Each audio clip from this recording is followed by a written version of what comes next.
You're about to watch the most insanely helpful video about Swiss train passes on the entire internet. Well, at least that's our goal. But there's a lot of info to cover to help you fully understand and utilize your Swiss train pass. So let's not waste any time. Let's start with the most obvious problem, shall we? Swiss transportation, and specifically Swiss train passes, can be very, very confusing, as evidenced by the abundance of questions, comments, and emails we get about the topic. There's no single train pass that literally covers every ride you might want to take in Switzerland. And no, the Swiss Travel Pass, which markets itself as the one ticket you need to discover Switzerland, doesn't actually deliver on that promise when you're in the mountains, which just so happen to be some of the most expensive rides in the entire country, and likely the ones you're coming to Switzerland to enjoy. So the idea of saving money or gaining convenience with a train pass is definitely appealing, but it's incredibly confusing to know which one or ones to buy. There are no fewer than 19 different train passes you could buy for your trip to Switzerland. And that doesn't even account for the fact that each pass is valid in different areas of the country and are offered for a variety of durations, and may or may not be discounted for different age groups or for travelers with another train pass. Phew! If you're overwhelmed and ready to cry, let me stop you right there before you cancel your Swiss vacation. This video is full of solutions and not more problems. So your journey from Swiss train pass confusion to clarity begins right now. I'm Brett, and my wife Jana and I make videos and detailed travel guides to help you travel Switzerland with confidence. Since 2012, we've traveled and researched this country extensively, and even moved here in 2023. And along the way, I've been building a super nerdy spreadsheet with every type of Swiss trip itinerary imaginable. And since then, it's become an absolute beast, where I have a few dozen tabs, hundreds of different itineraries, and thousands of formulas set up to calculate which of the insane number of train passes is best for each type of trip. Now, lots of you have requested a peek at my massive spreadsheet, which makes sense. But sorry, it's locked inside a vault, inside a bunker, deep within the Swiss Alps. Just kidding, although that would be super cool. But we've distilled all the recommendations from my spreadsheet into our free Swiss train pass checklist. So if you're here to know which train pass is best for your specific itinerary, be sure to grab that from the link in the description below. But while the checklist is your cheat sheet to picking your pass, there's a whole lot more you need to know about using your Swiss train pass with confidence, which is why it's absolutely essential that you do not miss what we're covering in this video. We started out like many of you as really budget-conscious travelers. In fact, for the entire year of 2016, we traveled to 20 different European countries and spent just under $12,000. Now, there's a lot we could say about that, but that is a topic for another video. My point is just to say that for us, the problem of choosing a Swiss train pass used to have an easy solution. Find the cheapest option and go for it. Problem solved. But as we ventured to every single Swiss canton, as we've grown our business, we've learned that this process from problem to solution actually has one additional step in the middle: preferences. Simply put, what's ideal for one type of traveler, like 2012 Jana and Brett on a budget, might be less than ideal for another type of traveler, like 2025 Jana and Brett with a brand new baby.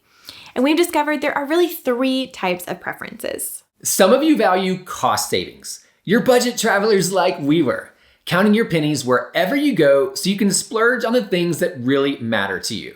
And for you, the best solution to the problem of choosing a Swiss train pass is just whichever one simply saves you the most money. But even the most budget conscious among you are probably looking to balance saving money with freedom and enjoyment. You don't want your vacation to turn into a part-time job. So if you value convenience, you're probably looking for a train pass that will cover as many transportation routes as possible so that you can buy very few or preferably 0 tickets during your trip. But unfortunately, if your trip will take you to multiple regions of Switzerland, especially those mountainous destinations, the solution that will allow you to buy the fewest tickets possible is also going to require that you have 2 or 3 or even more train passes. You'll need to understand how, when, and where to use each one of them, which, ironically, might start to sound pretty inconvenient. If that's you, you might desire convenience, but what you really value is simplicity. You would rather have one train pass, or maybe two, that does a pretty good job of reducing cost and the number of your ticket purchases, even if it doesn't do a great job at both. So which do you value most? Cost savings, convenience, or simplicity? Keep this in mind as we continue our journey, because the best train pass solution for you is going to depend on your preference. To start wrapping your brain around this confusing world of Swiss train passes, let's start by knowing where you'll be traveling in Switzerland. That's because there are countrywide passes, which can be used throughout the entire country, and there are regional passes as well. And this brings up a really important concept. Every train pass has an area of validity, which is where it can be used. Sounds simple enough, right? No, yet another reason why you are watching this video. Just because a destination or a transportation route is within the area of validity doesn't mean you can simply travel there for free with your pass. Often, routes within the area of validity will be fully covered by your pass. And when that's the case, you can simply hop on board without buying an additional ticket because your train pass is your ticket. But there are routes within your train pass's area of validity that are not fully covered. And depending on your specific route and train pass, you'll either have to pay full price or a discounted rate, often 50%, but sometimes between 25 and 75%. In either of these situations, you will be required to purchase a ticket to make up the difference. So if you were tempted to believe that the countrywide passes are better than the regional passes because they cover a much larger area of validity, you now know that's not the case. So to help you determine which train pass you need, we need to set the stage by starting with the 4 countrywide passes and how they work. Countrywide passes can be used throughout the entire country, which means their area of validity is literally all of Switzerland. These passes include the Swiss Half Fare Card, Swiss Travel Pass, day passes, and the Eurail and Interrail passes. There's also something called a GA card, but it's mostly made for Swiss residents who do lots of commuting, so we won't be discussing that here.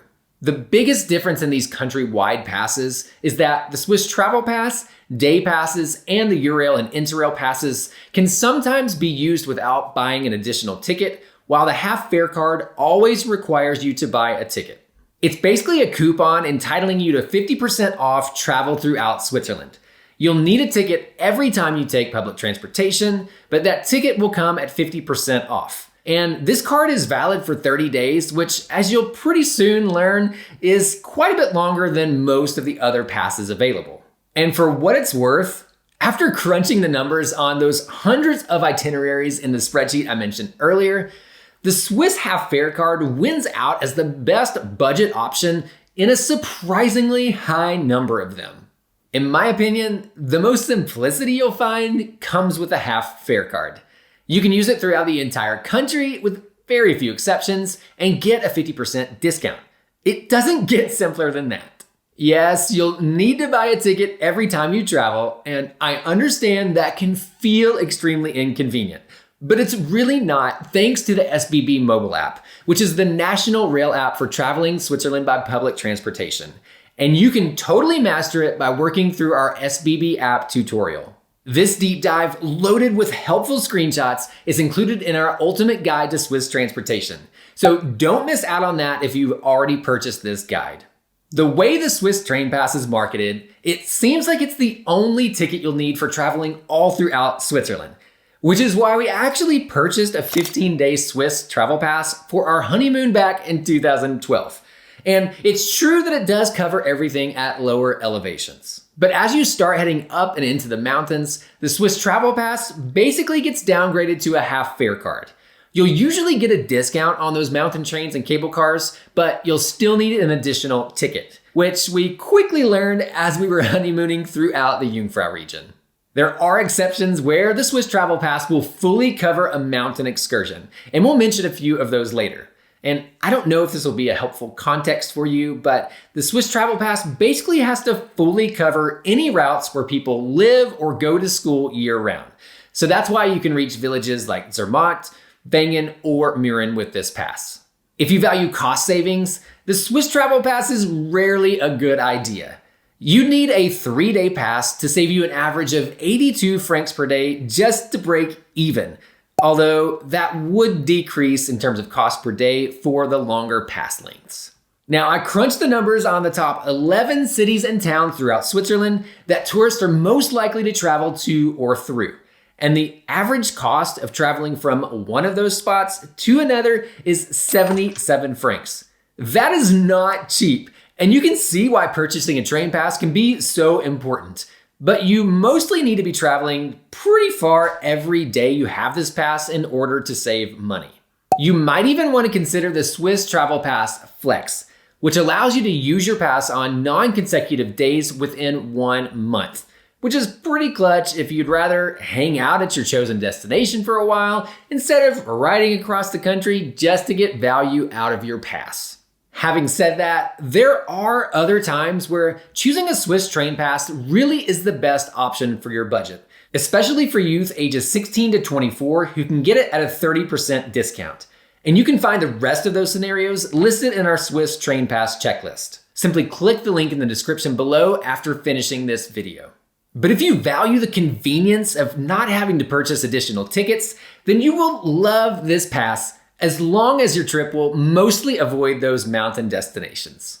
Travel between and within cities, towns, and villages is 100% covered all across the country, as are boat rides on the lakes and even those scenic panoramic train journeys. You could literally fill your itinerary with these without ever having to buy a single ticket other than your Swiss travel pass. Although keep in mind that you will need seat reservations for most of those scenic trains, and you'll have to pay for those. And if you'll visit multiple regions throughout your trip, especially if you're moving around pretty frequently, then having just one pass, the Swiss Travel Pass in this case, might feel like a simpler thing to handle than juggling multiple regional passes, which we'll talk about more in a moment. So if you value simplicity, the Swiss Travel Pass might offer the ideal balance for you.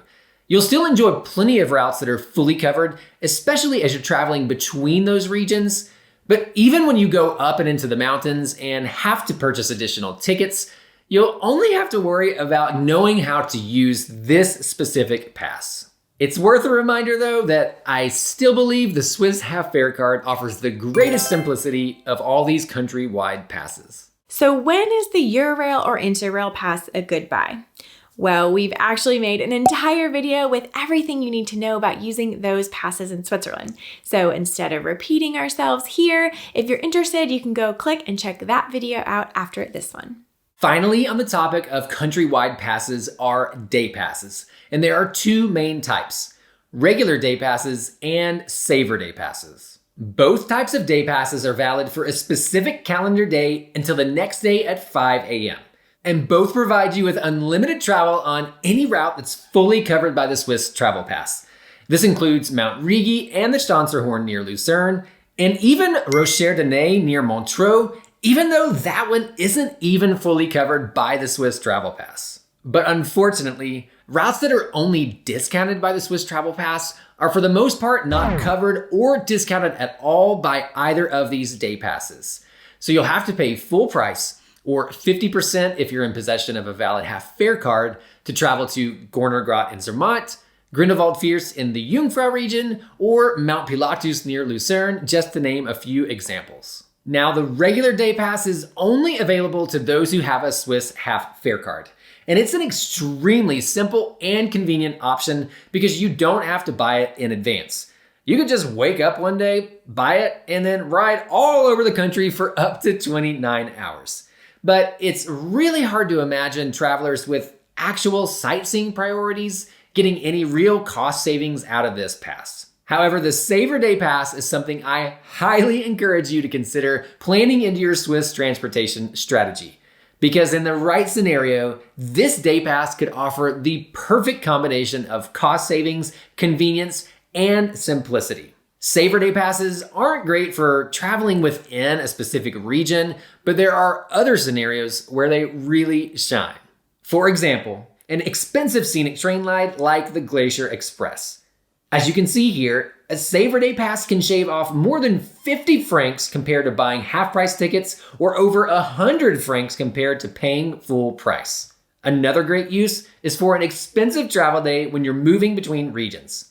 Say you're traveling from Lucerne to Zermatt.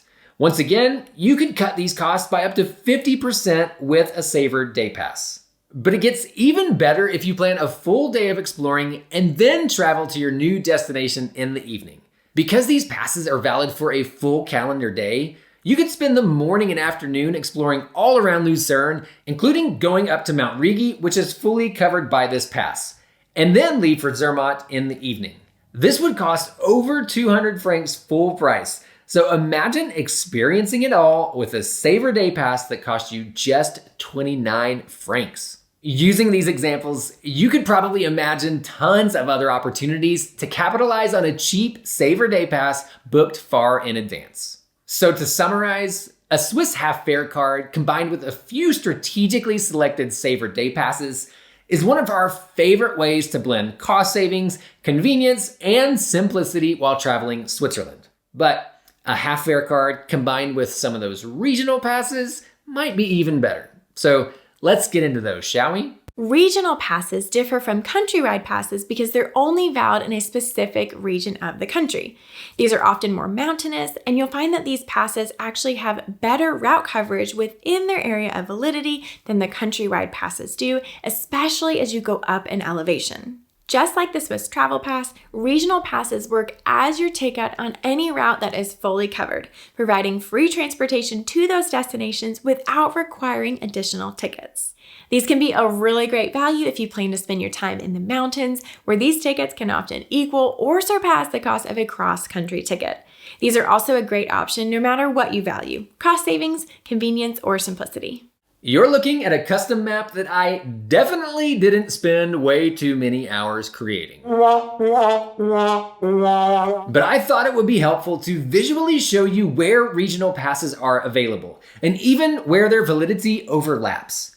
I'm going to show you which train pass each color represents very soon. But first, you might assume that a larger validity area automatically makes a train pass more valuable. But as we already touched on with the countrywide passes, that isn't necessarily the case. The real value of a train pass comes down to a few factors: size and scope of the validity area. So basically, how many destinations can be reached? Route coverage within the validity area. Essentially, when does the pass fully cover a route, only provide a discount, or give no discount at all? Potential cost savings, which comes down to how expensive or affordable the routes within the validity area are. And finally, and most importantly, your travel plans. A train pass will have zero value to you if you aren't planning to visit any destinations within its area of validity, even if it can get you to lots of places. So let's go through the regional passes shown on this map and take a look at what they can offer you. Let's start with this yellow region, which is the validity area of the Tell Pass. The Tell Pass is perfect for trips to Lucerne and central Switzerland. And the pass we used last summer when we spent a few weeks in this region, because the validity area is huge and the route coverage is unbeatable. You'll have a really hard time finding any transportation within the validity area that isn't fully covered by the Tell Pass. Mount Pilatus, 100% covered. Mount Rigi, yep, any of the 9 possible ways to get there. And so are Mount Titlis, the Stanzerhorn, and Stoss, including the chairlifts that take you up to the Stoss Ridge hike. But all the normal trains throughout the area are fully covered too, as are buses and boats on Lake Lucerne and a few other lakes. And there are also lots of other cool rides that you might be surprised are covered, such as the Ice Flyer chairlift over the glacier up to Mount Titlis, and the Lucerne Interlaken Express scenic train ride between, well, Lucerne and Interlaken. All of that means that the Tell Pass is perfect for those of you visiting this region who value convenience and simplicity. And if you have our Lucerne Day Trips Guide, you know that the average cost of full-price transportation tickets for each of the daily itineraries is 125 francs. So if you're coming to central Switzerland largely for the experiences in this guide, then this pass will be highly valuable to even the most budget-conscious among you. But even if you don't have one of our guides and the custom train pass recommendations that come along with each one of them, you can still pick your Swiss train pass with confidence using our train pass checklist. For example, let's say you're spending 1 week in Interlaken and 2 days in Lucerne. You'll start by selecting the Jungfrau plus Lucerne link, then scrolling down to the section that fits your itinerary. Next, read through the options based on budget or convenience. Then you'll find your train pass recommendation. Talk about Swiss transportation made easy. The checklist even includes links so you can buy your pass at the click of a button. We love hearing how our train pass advice saves you hundreds of Swiss francs. So an easy way for you to say thank you if this has been helpful is to simply purchase your passes through our links, which gives us a small commission at no cost to you. But our free checklist covers way more than just central Switzerland. So let's move toward the mountains of the Berner Oberland and talk about the Berner Oberland Pass, represented by this green area. The area of validity for this pass is even bigger and reaches some wildly popular spots that you've likely included in your Swiss itinerary.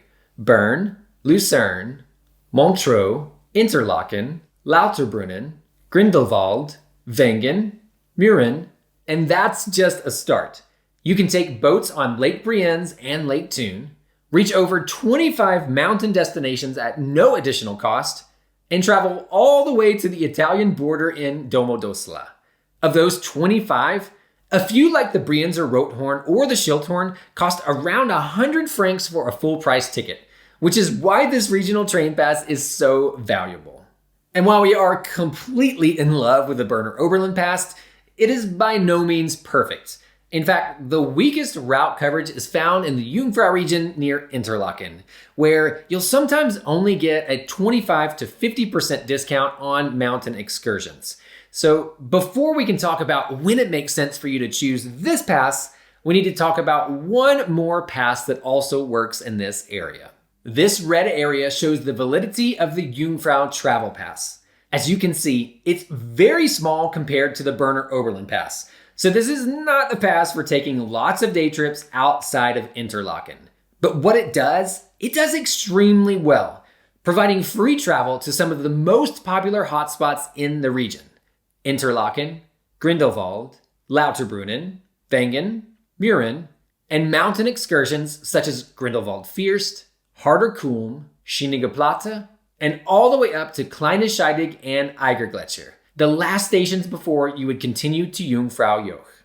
Most importantly, these mountain excursions are the exact ones that would only be discounted with a Berner Oberland Pass. But truthfully, my spreadsheet has revealed that the Jungfrau Travel Pass is usually better for shorter trips of 5 days or less, focused on the destinations it fully covers, while the Berner Oberland Pass is better for longer trips, and especially if you're looking to explore beyond Interlaken. Now, there's a ton of overlap between these two passes. We won't get into those because we actually made a video that explains in great detail the similarities and differences between these two passes. So be sure to watch that to fully understand where each pass performs best. But for what it's worth, we actually recommend within our 1-week guide to the Jungfrau region that travelers buy the Jungfrau Travel Pass for a few days of the itinerary and then the Berner Oberland Pass for the rest of the days, in order to experience the best blend of cost savings and convenience. And perhaps this is a surprise to you,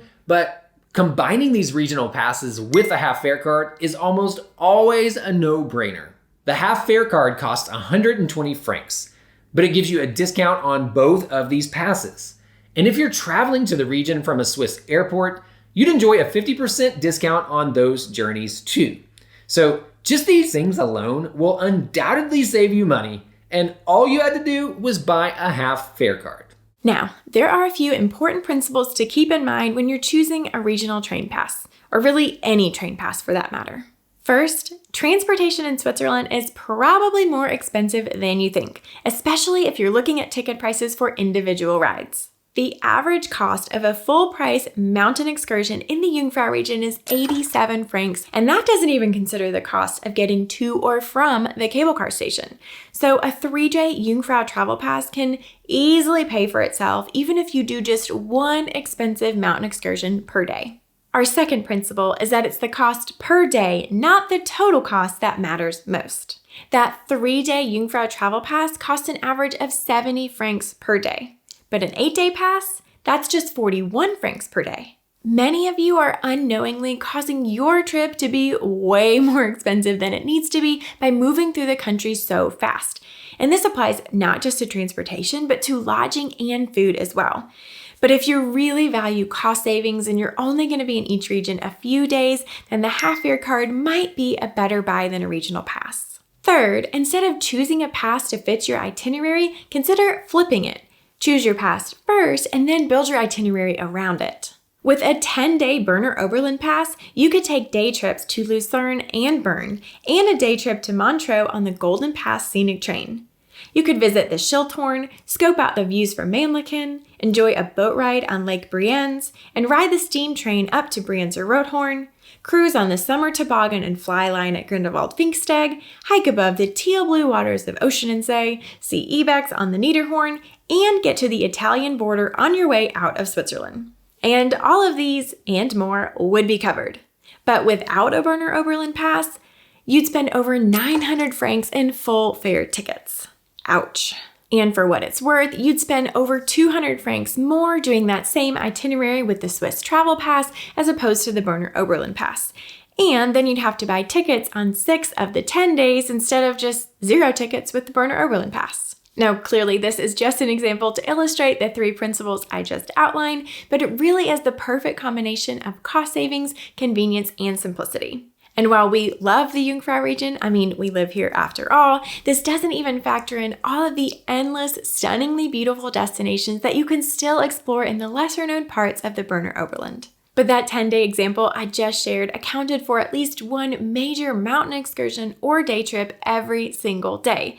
And while that's a fantastic way to maximize the value of your pass, it might leave you needing a vacation from your vacation. So the fourth principle is that travelers with a slower pace of less than one big mountain excursion or day trip per day will probably not gather cost savings from a regional pass. That's because the average price of a mountain excursion costs 87 francs, but yet the average price of going between Interlaken and Grindelwald or Wengen and Lauterbrunnen and Mürren costs less than a third of that at just 27 francs. So feel free to choose a regional pass if you really value convenience or simplicity, but it probably won't make the best sense for your budget. For most of you, these 3 regional train passes, the Tell Pass, Berner Oberland Pass, and Jungfrau Travel Pass, are the only regional passes you really need to consider for your trip to Switzerland. But you might be wondering, what's the best solution if your trip combines multiple regions? And that is where our checklist really shines. You can look up your combination of chosen destinations and find our exact recommendations. And we've even included separate suggestions based on the number of days you'll be visiting, your age, and whether you'll be traveling by car or by train. But I'd like to get to 4 more regional passes really quickly. The Peak Pass is valid in this area highlighted in orange. And you'll notice the most important destination where it can be used, Zermatt. It covers journeys all the way up to Gornergrat, Matterhorn Glacier Paradise, and on the Schynige Rothorn line, which delivers you to the stunningly beautiful 5 Lakes Trail. And it also covers the train to Zermatt from Ronde or Tesch, which could be helpful since Zermatt is a car-free village and you aren't allowed to drive further than Tesch. So this is the perfect convenience buy if you're planning to enjoy all of the high mountain excursions near Zermatt. It's also very simple to use, but unfortunately, it's a really expensive pass. You'd probably need to ride all the way up to all 3 of those destinations in 3 days or less in order to really see any cost savings with this pass. Looking a bit further, you'll see that the Matterhorn Gotthard Pass, represented by this gray area, covers a pretty large territory which also includes Zermatt. But this is another one of those scenarios where it's important that you understand the difference between the area of validity and the actual route coverage. For example, trains between Zermatt and Andermatt, which is actually a section of the Glacier Express, as well as trains between Kandersteg and the Italian border, are 100% covered.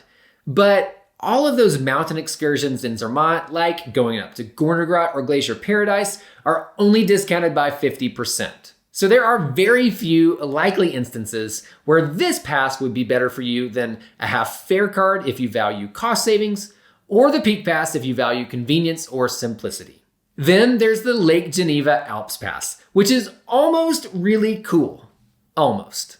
Its area of validity is highlighted here in purple, and it does offer the possibility of free travel on trains between Geneva, Lausanne, and Montreux, boat rides on Lake Geneva, and on the Golden Pass train lines between Montreux and Zweisimmen. And it could 100% cover journeys to the medieval village of Gruyere and the cogwheel train up to Rocher-Denay. But beware, this pass combines two different types of route coverage. 2 to 3 days of unlimited travel, and 3 to 4 days of discounted travel. But some routes are still only 50% discounted even on those unlimited days. Confused yet? It's really a mix of a regional pass and a half fare card, which makes it pretty confusing and inconvenient. But if you do value cost savings, you could theoretically come up with an itinerary to maximize this pass, as long as you're willing to deal with the complexity that comes with it. Finally, there's the Graubünden Pass, highlighted here in blue. It's a flex pass, allowing you to travel for free within the area of validity for any 2 days within 1 week or any 5 days within 2 weeks. There are 2 zones, and you can buy a pass covering either or both of these zones. The best part about this pass for most of you is that it covers the entire Bernina Express train and bus rides, as well as the section of the Glacier Express from the Oberalp Pass to St. Moritz, although that would exclude those seat reservations for those journeys.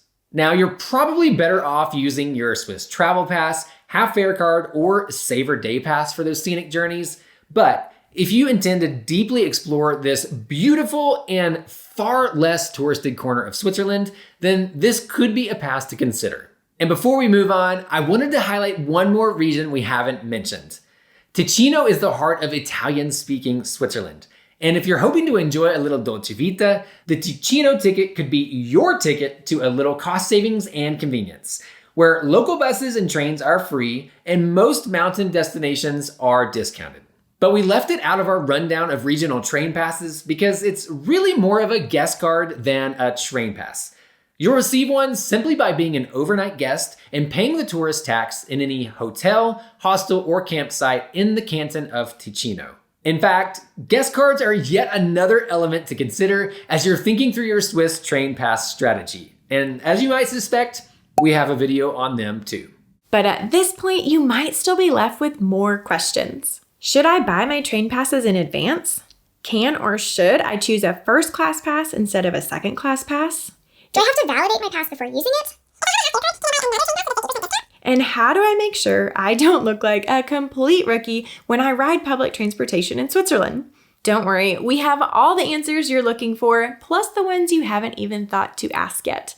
So before you buy your passes, first grab the free checklist to save yourself time, stress, and money. Then go watch this next to learn how to ride Swiss transportation like a pro, and we'll see you on the trains in Switzerland.